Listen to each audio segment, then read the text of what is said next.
రాజన్నాలయ గోశాలలో గోవుల పరిస్థితి దయనీయంగా మారిపోయింది. వేములవాడ శ్రీ రాజరాజేశ్వర స్వామి వారి ఆలయంలో కోడె మొక్కుల కోసం వినియోగించే గోవుల దీనావస్థ దయనీయంగా మారిపోయింది. నిన్న రాత్రి కురిసిన భారీ వర్షంతో గోశాల మొత్తం బురదమయంగా మారడంతో వాటికి నిలుచునే పరిస్థితి కూడా లేకుండా తయారైంది. ఆలయ అధికారులు ఏమాత్రం పట్టించుకోకపోవడంతో కోడె మొక్కుల కోసం వినియోగించే గోవులు గోసపడుతున్నాయి.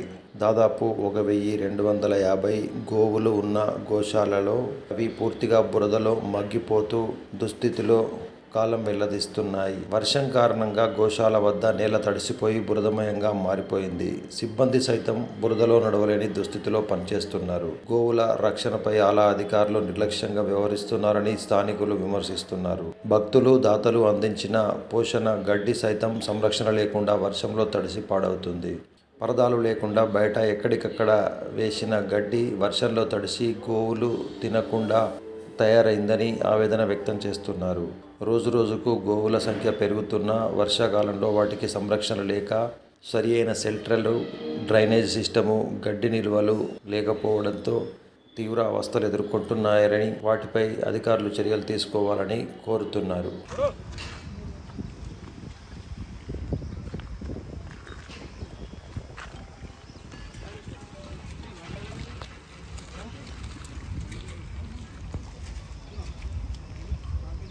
వేములవాడ పట్టణంలో తిప్పాపూర్లో గల గోశాలను బీజేపీ పట్టణ శాఖ ఆధ్వర్యంలో పరిశీలించడం జరిగింది.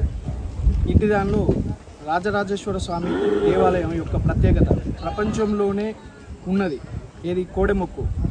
ఈ కోడెమొక్కులను భక్తులందరూ కోడెమొక్కులు మొక్కి ఈ కోడెలను శ్రీ రాజరాజేశ్వర స్వామి దేవస్థానానికి అప్పజెప్పగా అట్టి కోడెల సంరక్షణ కోసం గోశాలను ఏర్పాటు చేయడం జరిగింది. గోశాలలో కోడల యొక్క పరిస్థితి చూస్తే వాటికి సరైన సౌకర్యాలు లేక చాలా ఇబ్బంది పడుతూ కొన్ని చనిపోతున్నాయి, కొన్ని గాయాల పాలై ఉన్నాయి. వాటికి సరైన ఫుడ్ గడ్డి అందక సరిగా మొత్తం లేవు.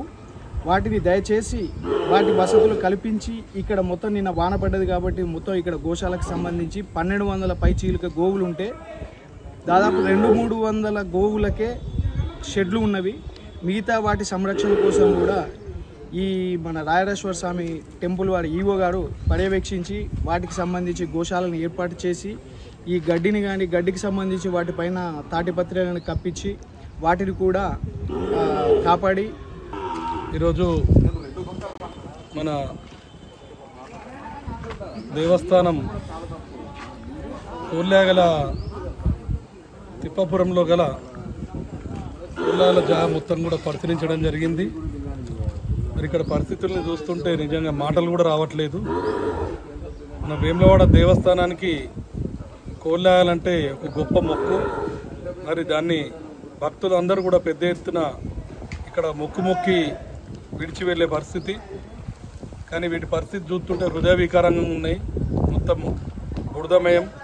మరి ఎండాకాలం అనుడితోటే మొన్న చలవ పందిళ్ళు వేసిర్రు, అవి కూడా నిన్ననో మొన్ననో గాలివాన కూలినట్టున్నాయి. వాటి పరిస్థితి ఆ బురదలలో వాటికి అడిగేయరాక వాటిని చూసే వర్కర్లకు కూడా పాపం దానిలో నడవరాక ఇబ్బంది కదవుతున్నాయి. మరి మొన్న ఒక 2 అట, నిన్న ఇయ్యాల్లో ఒక 3 అట కోలాలు చనిపోవడం దారుణం. అలాగే ఇప్పుడు కూడా చూసినాం ఒక 2-3 కింద పడిపోయి ఉన్నాయి. వాటి పరిస్థితి ఇక్కడ వర్కర్లను అడిగితే కూడా చెప్తుర్రు.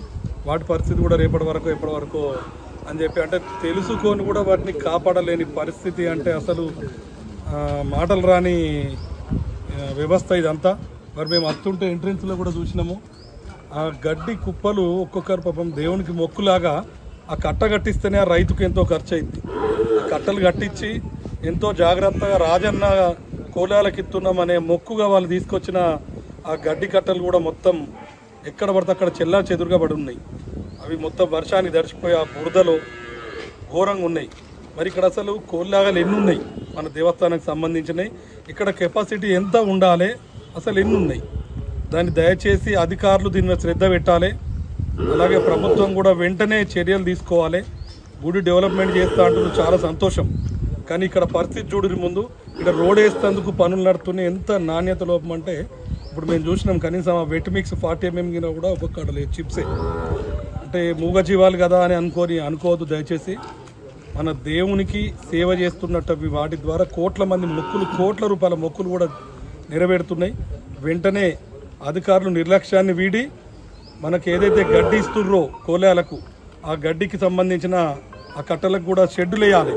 మనకి ఏం తక్కువ లేదు సంపాదన, కోలాల ద్వారా వచ్చే సంపాదనే వాడురు. ముందైతే ఆ షెడ్డులు వేసి ఆ గడ్డికి కూడా సరైన సెక్యూరిటీ, కనీసం బయట వేసినప్పుడు కుప్పలు కొట్టి నెట్టు కొట్టి ఒక తాడిపత్రి కూడా కప్పడం ఎంత నిర్లక్ష్యం అంటే ఇది ఇందులోకి వస్తే ఏర్పడుతుంది. ఇక్కడ అంత ఘోరమైన నిర్లక్ష్యం ఉంది. మీరు వెంటనే ఇక్కడ చర్యలు తీసుకోకపోతే మేము పెద్ద ఎత్తున బీజేపీ ఆధ్వర్యంలో ధర్నా చేయడం జరుగుతుంది. మా జిల్లా వ్యాప్తంగా కూడా మేము మా జిల్లా అధ్యక్షులతో మాట్లాడి పెద్ద ఎత్తున ఇక్కడ నిరసన కార్యక్రమం ధర్నా చేసే పెద్ద ఉధృతికి మేము లోని కాకముందుకే మీరు వెంటనే చర్యలు తీసుకోవాలని ఈ సందర్భంగా మన స్థానిక ఎమ్మెల్యే గారికి కూడా మేము విన్నవించుకుంటున్నాం.